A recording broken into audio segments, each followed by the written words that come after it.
स्वागत है बच्चों आप सभी का अपने YouTube चैनल एडुकेट एकेडमी में। मैं गौतम सर। और जैसा कि आप सभी को पता है कि हमारे एग्जाम्स के दौर चल रहे हैं और आप सभी के एग्जाम भी बहुत अच्छे जा रहे होंगे। और चलिए हम बता दें जो आज की वीडियो हमारी है वो खास क्यों होने जा रही है, क्योंकि आज की जो वीडियो है वो क्लास 12th वाले बच्चों के लिए, ह्यूमैनिटीज वाले बच्चों के लिए, जो 22 को जो उनका पेपर पॉलिटिकल साइंस का है। तो चलिए मैं आपको बता दूं, जो पॉलिटिकल साइंस का जो हमारा पेपर है वो इतना खास क्यों है, क्योंकि ये जो हमारा 80 नंबर का पेपर है बहुत ही ईजी आने वाला है। और आप इस वीडियो को पूरी शुरू से लेकर लास्ट तक जरूर देख लें। इस वीडियो को देखने के बाद आप, मैं ये कह सकता हूँ कि आप 80 आउट ऑफ 80 लेकर आ सकते हैं भाई। कहीं और वीडियो देखने की जरूरत नहीं है। और यदि आपने हमारे चैनल को सब्सक्राइब नहीं किया तो अभी सब्सक्राइब कर ले और हमारे इंस्टाग्राम चैनल को जरूर फॉलो करें। तो चलिए हम वीडियो स्टार्ट करते हैं। वीडियो को लास्ट तक जरूर देखना, क्योंकि उसके अंदर मैं कार्टून और आपके जो इंपॉर्टेंट क्वेश्चन है वो भी करवाऊंगा। तो चलिए अभी तक के जो हमारे इंपॉर्टेंट क्वेश्चन आते हैं वो आए हुए हैं, उनको हम करते हैं डिस्कस कि कौन कौन से क्वेश्चन है बेटा। सबसे पहले हमारा सुरक्षा को लेकर है, सुरक्षा सिक्योरिटी को लेकर हमारा पहला क्वेश्चन जो है, सुरक्षा से आपका क्या मतलब है? सुरक्षा की पारंपरिक और गैर पारंपरिक धारणाओं के बीच अंतर बताइए। आपने पढ़ा होगा सिक्योरिटी वाला जो आपने चैप्टर पढ़ा था, उसके अंदर से हमारा दिया गया है सुरक्षा क्या है। भाई खतरे से आजादी को हम क्या बोलते हैं? सुरक्षा बोलते हैं। तो कहा गया है मानव को दो तरह के खतरे होते हैं भाई, पारंपरिक और एक क्या होता है गैर पारंपरिक, जिसको हम ट्रेडिशनल और नॉन ट्रेडिशनल बोलते हैं। भाई ट्रेडिशनल के अंदर हमारे क्या क्या आते हैं? जो ट्रेडिशनल के अंदर भाई वो आती है जिसके अंदर एक तो हमारा आता है राज्य की सुरक्षा आती है, दूसरा आता है भाई हमारा, इसके अंदर आती है क्षेत्रीय अखंडता भी आती है, राज्य की भारी खतरों से भी आने वाले। पारंपरिक के अंदर मतलब बाहर से, देश के अंदर विदेशी हमलों, अलगाववाद जैसे ये खतरे हमारे पारंपरिक हैं। तो ये इसे हम कहेंगे ट्रेडिशनल सिक्योरिटी बोलेंगे। यह सुरक्षा की एक संकीर्ण अवधारणा भी है, इसे मानी जाती है। गैर पारंपरिक के अंदर क्या आएगी भाई? जैसे कि मान लो मानव को और किस किस चीज से खतरा हो सकता है भाई? एक तो मानव सुरक्षा चाहिए, मानव को बहुत भाई बीमारियों से खतरा है, ठीक है। अब मूल निवासियों से मतलब मान लो कि भाई कई लोग तो मूल निवासियों की तरह रहते हैं, तो वो भी एक समस्या ही है, समझ लीजिए। मानव मूल्यों की रक्षा के लिए। दूसरा भाई गृह युद्ध, इन सभी महामारी, इन सभी से भी क्या है, ये सारे हमारे गैर पारंपरिक के अंदर आएंगे, मतलब कि नॉन ट्रेडिशनल, क्योंकि हमने क्लास में भी करवाया। बहुत ही इजी क्वेश्चन, प्यारा क्वेश्चन है। नेक्स्ट क्वेश्चन अगर हम देखें बेटा, नेक्स्ट क्वेश्चन, सुरक्षा नीति। सुरक्षा नीति से आपका क्या अभिप्राय है? इसके घटक क्या क्या है? भाई सुरक्षा नीति क्या होती है? भाई सुरक्षा नीति तो मैंने आपको बताया, सुरक्षा नीति मतलब कानून को बोलते हैं हम। किसको बोलते हैं? कानून व्यवस्था को।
भाई सुरक्षा नीति जो हमारी है वो है क्या, उसके बारे में बताएं।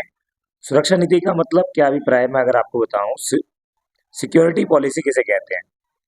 तो भाई सिक्योरिटी जो पॉलिसी होती है, विदेशी हमले जैसे बाहरी खतरों से निपटने के लिए क्या करते हैं, एक देश दूसरे देशों से क्या करते हैं, एग्रीमेंट साइन करते हैं कि भाई हम इस तरह से नीति बनाएंगे सुरक्षा को लेकर। तो आपने सुना होगा कि भाई हमारे जो पंडित जवाहरलाल नेहरू थे, उनका बहुत बड़ा ड्रीम था कि हम क्या करेंगे, डिसआर्ममेंट मतलब निशस्त्रीकरण, हम हथियारों का प्रयोग नहीं करेंगे।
तो सुरक्षा नीति का जो हमारा अगर हम बताएं आपको, तो इसका सीधा संबंध बेटा किससे होता है? जैसे मान लीजिए हमने किसी देश के साथ हमने क्या किया, सुरक्षा को लेकर नीति बनाई।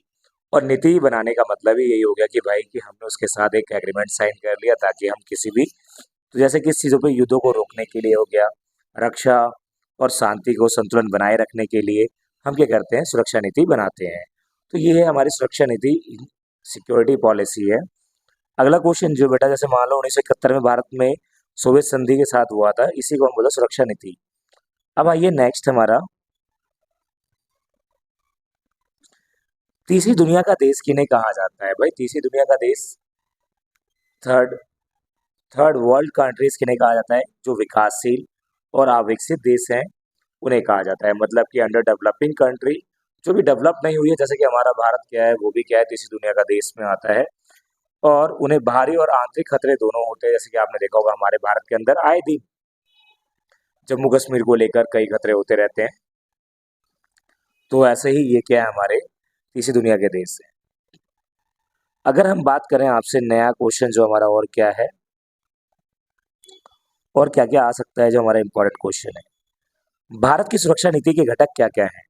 तो भाई इंडियन सिक्योरिटी जो स्ट्रैटेजी है, तो इंडिया की जो सिक्योरिटी स्ट्रैटेजी है, पॉलिसी है, सिक्योरिटी पॉलिसी है, सबसे पहले क्या करना है, उसका मेन काम आपने देखा होगा आपकी बुक के अंदर जो लास्ट ऑप्शंस होगा वही, सबसे पहला है मिलिट्री फोर्स को स्ट्रांग करना। ये ऐसे नो कि आपको पता है कि हमारे इंडिया के अंदर कई बार बहुत सारे अटैक हुए हैं। अगर हम 1962 का बात करें, 1948 की बात करें, 1960 को इंडस वाटर ट्रीटी को लेकर अगर हम बात करें, तो बहुत सारे ऐसे हमारे डिस्प्यूट्स हुए हैं। तो ऐसे में क्या हुआ, अगर हमारी सेना मजबूत होगी तो क्या होगा, हमारी जो सिक्योरिटी पॉलिसी है वो और ज़्यादा स्ट्रांग हो जाएगी। सेकंड क्या था हमारा बेटा? सेकंड था हमारा अंतर्राष्ट्रीय मानदंडों को मजबूत करना। मतलब इंटरनेशनल लेवल पर जैसे अपने आप को एक अच्छा रिप्रेजेंट करना। उसके अंदर हमारे भारत ने एनपीटी और सीपीटी पर क्या किया, हस्ताक्षर नहीं किए, और यूएनडीसी और एनएसजी सदस्यों के लिए भी प्रतिबद्ध है। तो बहुत सारी चीजें हैं कि अंतर्राष्ट्रीय स्तर पर भी भारत की जो भूमिका है बहुत ही अच्छी है, और आज के समय में तो और ज्यादा अच्छी है, बिकॉज ऑफ आज की जो हमारी सरकार है वो है बहुत ही स्ट्रांग गवर्नमेंट है। आगे ये तीसरा जो हमारा कारण है, आंतरिक सुरक्षा। मतलब कि भाई आंतरिक रूप से हमारा भारत मजबूत हो सके, इसीलिए हमें क्या चाहिए, सुरक्षा नीति। भारत की नीति का मुख्य उद्देश्य यही है, क्योंकि आपने देखा होगा समय समय पर 1980 के दशक में भाई पंजाब को खालिस्तानी लोगों अलग डिमांड कर रहे थे। फिर वहीं पे अगर हम पूर्वोत्तर राज्यों की बात करें, तो भाई वहां पर नागालैंड और हमारा मिजोरम। तो भाई हमारे भारत को आंतरिक रूप से मतलब इंटरनली उसे स्ट्रांग किया जाए। तो ये हमारे इंडिया की क्या है, स्ट्रेटेजी है, और हमारे इंडिया की जो पॉलिसी है सिक्योरिटी को लेकर वो है। फोर्थ वन है भाई कि हमारे इंडिया ने अगर सिक्योरिटी पॉलिसी को अगर असाइन किया है, तो इसका मेन मोटिव एजेंडा क्या है, इकोनॉमिक डेवलपमेंट भी है। मतलब कि आर्थिक विकास को लेकर भी उनका बहुत बड़ा मुद्दा रहा है। तो इसीलिए हमारे चार घटक सबसे ज्यादा महत्वपूर्ण है: सेना को मजबूत करना, अंतर्राष्ट्रीय संगठन को महत्व देना, तीसरा हमने आपको बताया, इसके बाद हमारा आर्थिक विकास भी है। ठीक है, तो ये कुछ महत्वपूर्ण घटक है सुरक्षा को लेकर। अब आते हैं हम पर्यावरण का जो चैप्टर है हमारा, पर्यावरण से हमारे कौन कौन से क्वेश्चंस आने की संभावनाएं होती है बेटा। अब पर्यावरण के अंदर अगर हम बात करें, इन्वायरमेंट, इन्वायरमेंट एक ऐसा मुद्दा है जिससे कि हमारा एक क्वेश्चन 6 नंबर का आपको देगा ही देगा। तो भाई इन्वायरमेंटल एक ऐसा इशू है जिसके अंदर आपने देखा होगा कि भाई कहीं ना कहीं इन्वायरमेंटल को लेकर बहुत सारी चिंताएं हैं। ऐसा क्यों है? 1980s के टाइम पीरियड में विश्व चिंताएं क्यों है, मतलब कि भाई 80s के टाइम पीरियड में पूरे विश्व को इन्वायरमेंट को लेकर क्यों प्रॉब्लम्स हो रही है, क्या प्रॉब्लम, चुनौतियों का फेस करना पड़ रहा है, तो उन सभी चीजों के बारे में है। तो सबसे पहले आपने देखा होगा कि भाई मिट्टी की जो उर्वरता है, पर्यावरण एक बहुत बड़ी समस्या है बेटा। वो मेरे लिए भी है, और अगर कोई अमेरिका में मेरा फ्रेंड रह रहा है जॉन, तो उसके लिए भी ये समस्या सेम ही है, कॉमन। तो इसीलिए ये ऐसी समस्या है, इसको हमें साथ मिलकर, तो ऐसा क्यों, हर कोई ये क्यों सोच रहा है, धीरे धीरे जो मिट्टी की जो फर्टिलिटी रेट है बेटा, वो धीरे धीरे क्या हो जा रही है, वो धीरे धीरे उसकी फर्टिलिटी डाउन डाउन होती जा रही है। तो हम ये कह सकते हैं मिट्टी की उर्वरता शक्ति में कमी आना। दूसरा, जल की कमी सबसे बड़ा, आपको पता है थर्ड वर्ल्ड वॉर जो होगा किसकी वजह से होगा, भाई जल की वजह से होगा, वाटर को लेकर ही होगा। तो जल की कमी क्या है, वाटर एबिलिटी ऑफ क्या हो रही, धीरे धीरे रिड्यूस होती जा रही है। इसके कारण ये क्या है, ये भी एक पर्यावरण समस्या है, इन्वायरमेंटल इशू है। नेक्स्ट है बेटा हमारा पारिस्थितिक तंत्र, इकोसिस्टम। आपने देखा होगा वनों की कटाई की, मतलब कि डिफोरेस्टेशन की वजह से, इंडस्ट्रियलाइजेशन की वजह से बहुत सारे जो प्रोग्राम्स चलाए जा रहे हैं, जिसकी वजह से क्या हो रहा है, जो हमारा इकोसिस्टम क्या हो रहा है, धीरे धीरे डिक्लाइन होता जा रहा है। अगर ये इकोसिस्टम खत्म हो गया तो फिर आपको जो ठंड में जो ज्यादा ठंड लगती है और गर्मी में जो ज्यादा गर्मी लगती है, वो और ज्यादा उसका इफेक्ट और ज्यादा बढ़ जाएगा। क्योंकि इकोसिस्टम मतलब हर एक चीजों का रहना बहुत जरूरी है। जिस तरह से जीवों का, पेड़ों का रहना जरूरी है, ठीक उसी प्रकार से मनुष्य का भी रहना बहुत जरूरी है। तो पारिस्थितिक तंत्र जो हमारा इकोसिस्टम है वो बैलेंस में रहना चाहिए, ताकि हर एक चीज अपने आप में कंट्रोल हो सके, क्योंकि हर कोई एक दूसरे पे डिपेंडेंट होते हैं। फिर है ग्लोबल वार्मिंग। आपने बचपन से ही पढ़ा होगा भाई कि हमारा जो एटमॉस्फेयर है, वहाँ पे जो लेयर है, ग्लोबल वार्मिंग, वहाँ पे क्या हो गया, होल हो गया है। और होल होने की वजह क्या है कि हम अपने घरों में जो यूज करते हैं, रेफ्रिजरेटर और एसी यूज करते हैं, तो उसके अंदर बहुत सारी जो गैस निकलती है, क्लोरोफ्लोरोकार्बन, जो क्या करती है, हमारे इन्वायरमेंट को बहुत ज्यादा नुकसान पहुंचाती है, ग्रीन हाउस गैस को।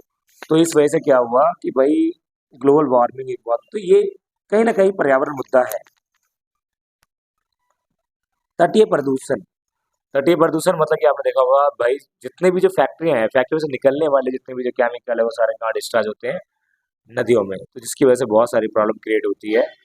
तो पर्यावरण एक बहुत ही बड़ा जो इन्वायरमेंटल इशू है, वो बहुत ही ज्यादा बड़ा इशू है। क्यों है, क्योंकि भाई एक तो ये मिट्टी की जो फर्टिलिटी रेट को डाउन करती है। फिर उसके बाद हमारा क्या है कि भाई आपने देखा होगा ग्लोबल वार्मिंग देखा आपने, पारिस्थितिक इकोसिस्टम देखा आपने।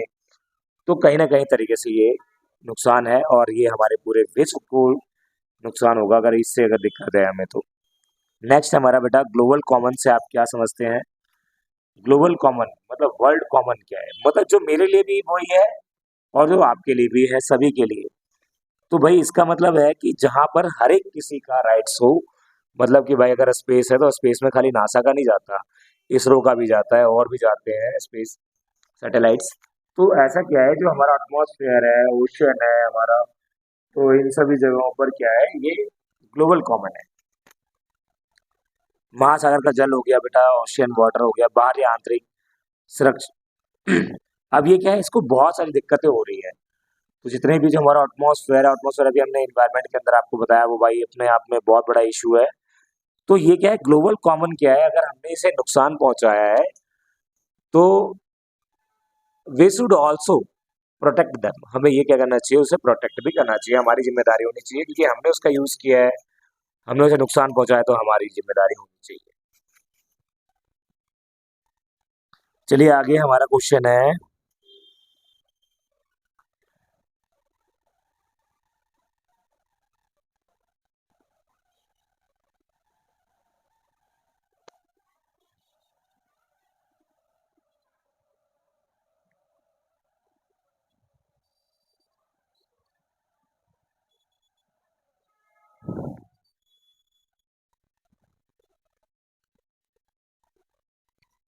देखिए क्वेश्चन आया है हमारा बहुत ही, जो ग्लोबलाइजेशन चैप्टर से हमारा है क्वेश्चन।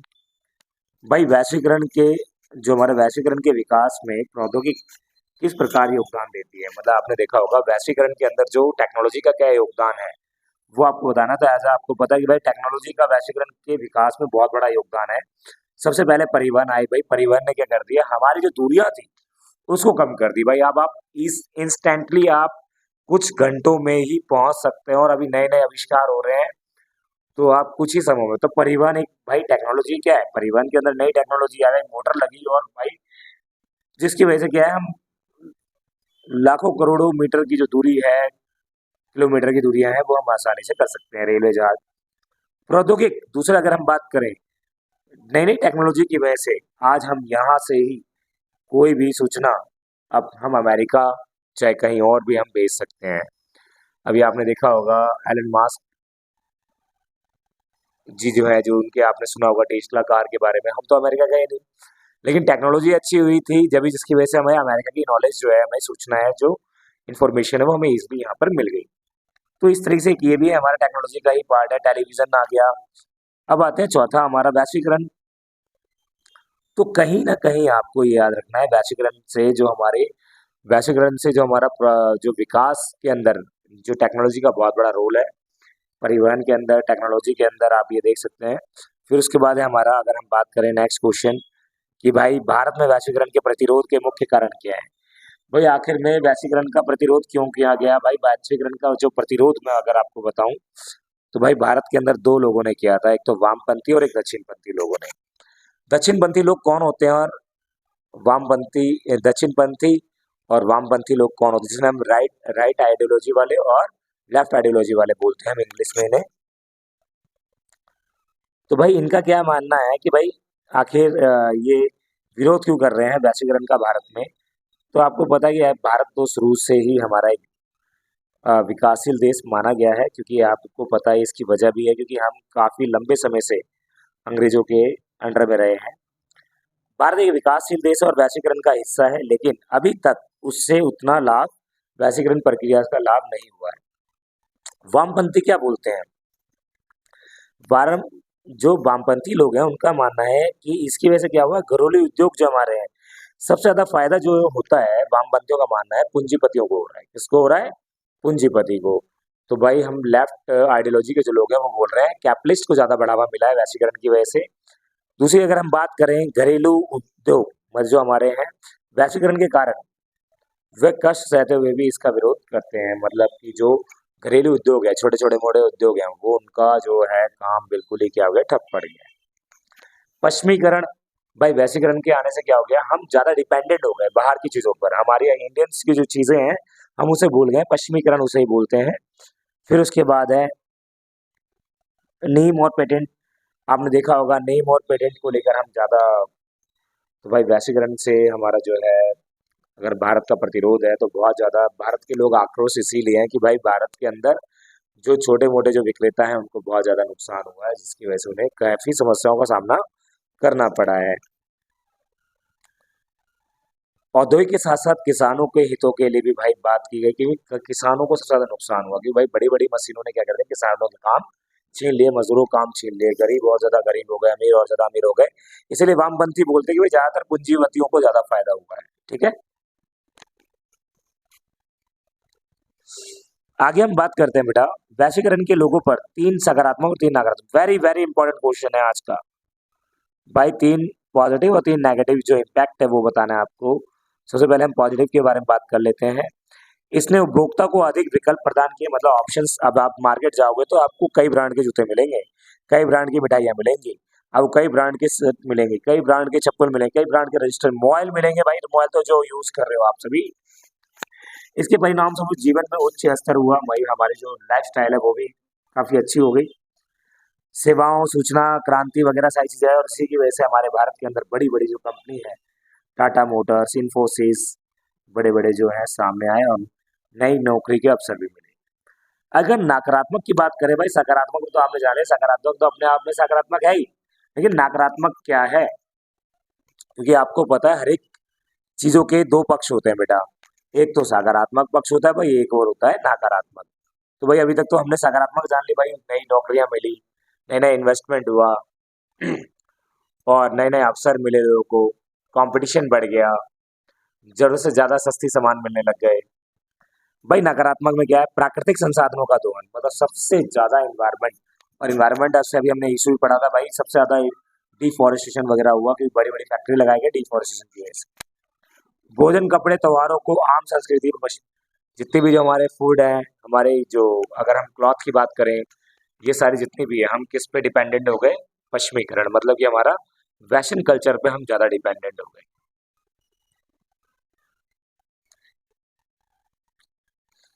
अब आगे आइए,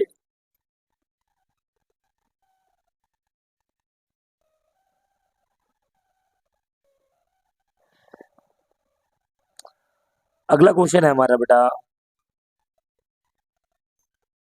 नया चैप्टर है हमारा, राष्ट्र निर्माण की चुनौतियां, चैलेंजेस ऑफ नेशन वर्ल्ड। भाई हमारे क्वेश्चन कैसे आ सकते हैं, हमारे जो राष्ट्र निर्माण की जो तीन प्रमुख चुनौतियां हैं वो कई बार पूछा गया भाई। Three challenges face by the India during the independence. भाई तीन चैलेंजेस कौन से हैं, एक तो एकता के सूत्र में बांधना, यूनिटी, दूसरा डेमोक्रेसी को इम्प्लीमेंट करना, तीसरा क्या है, डेवलपमेंट। तीन बहुत बड़ी जो हमारी चुनौतियां हैं वो याद रखिएगा आप। तीन चुनौतियां कई बार 6 नंबर के क्वेश्चन में आपसे पूछ लिया जाता है। आगे हम बढ़ते हैं। आगे अगर हम बढ़ेंगे, भारत पाक विभाजन के समय कौन सी प्रमुख समस्या हमें सामने करना पड़ा? भाई भारत पाक विभाजन जब हुआ था, तो ये जो विभाजन हुआ लॉर्ड माउंटबेटन ने तैयार किया था और उन्हीं के आधार पर भारत पाक विभाजन हुआ।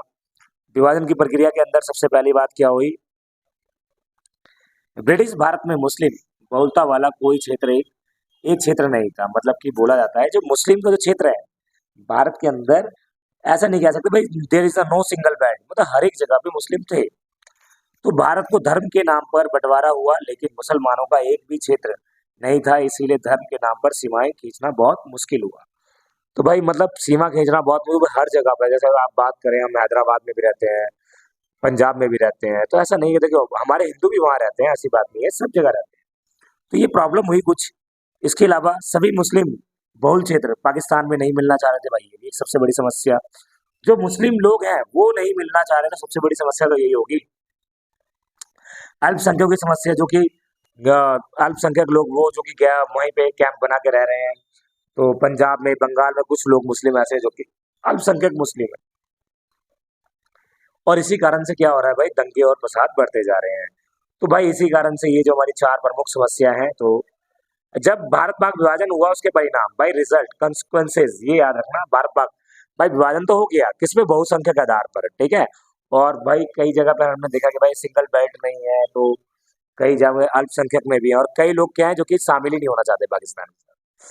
लेकिन जब विभाजन हो गया, विभाजन के बाद क्या हुआ भाई? विभाजन के बाद बहुत बड़ा अकाल आया, भारत दो टुकड़ों में बट गया। एक जो जहाँ पर मुस्लिम आबादी ज्यादा रहने लग गई उन्हें कहा गया पाकिस्तान, और जहाँ पे हिंदू हिंदू लोग ज्यादा रहने लग गए उसे कहा गया हिंदुस्तान। तो इस स्थिति में विभाजन के बहुत सारे परिणाम आए, टेबल कुर्सी फैन वगैरह सब चीजों का बंटवारा हो गया, टाइपराइटर वगैरह सब चीजों का बंटवारा हो गया। और जितने भी जो कॉन्स्टिट्यूशन असेंबली के अंदर सदस्य थे उनका भी बंटवारा हो गया। कहा जाता है जितने भी सरकारी दफ्तर के अंदर जितने भी वस्तुएं थे सभी का बंटवारा हुआ।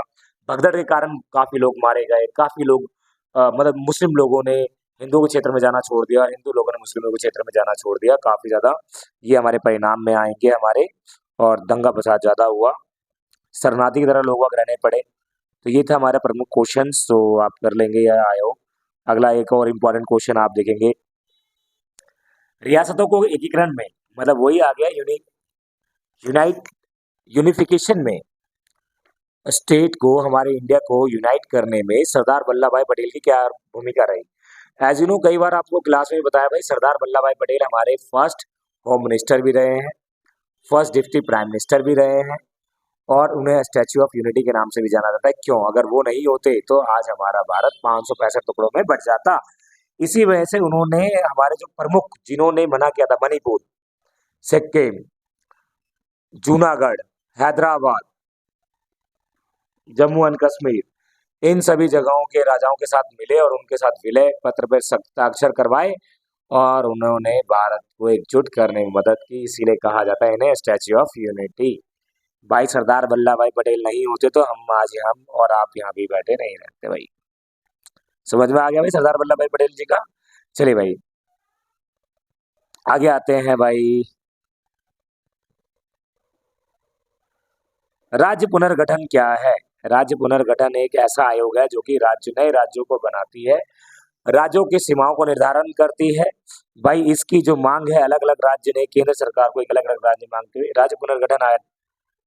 भाई जैसे ही जब अलग अलग राज्यों ने नए राज्यों की मांग बनाना शुरू की, तो केंद्र सरकार ने क्या कर दिया? राज्य पुनर्गठन आयोग बना दिया। ले भाई अब तुम, सारी रिस्पॉन्सिबिलिटी तुम्हारी है, तो जिसे हम स्टेट रिओनाइजेशन बोलते हैं भाई।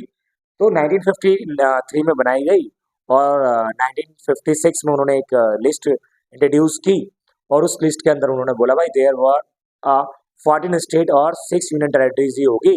फिर देन उसके बाद अगर मैं आपको बता दूं लैंग्वेज के अकॉर्डिंग अगर जो बनने वाला पहला जो राज्य है तो वो कौन सा है बेटा? वो है हमारा आंध्र प्रदेश। पॉटी श्री रामुलू की वैसे ही बना था, जो कि क्या थे, वहाँ के सबसे बड़े नेता थे। आगे आइए।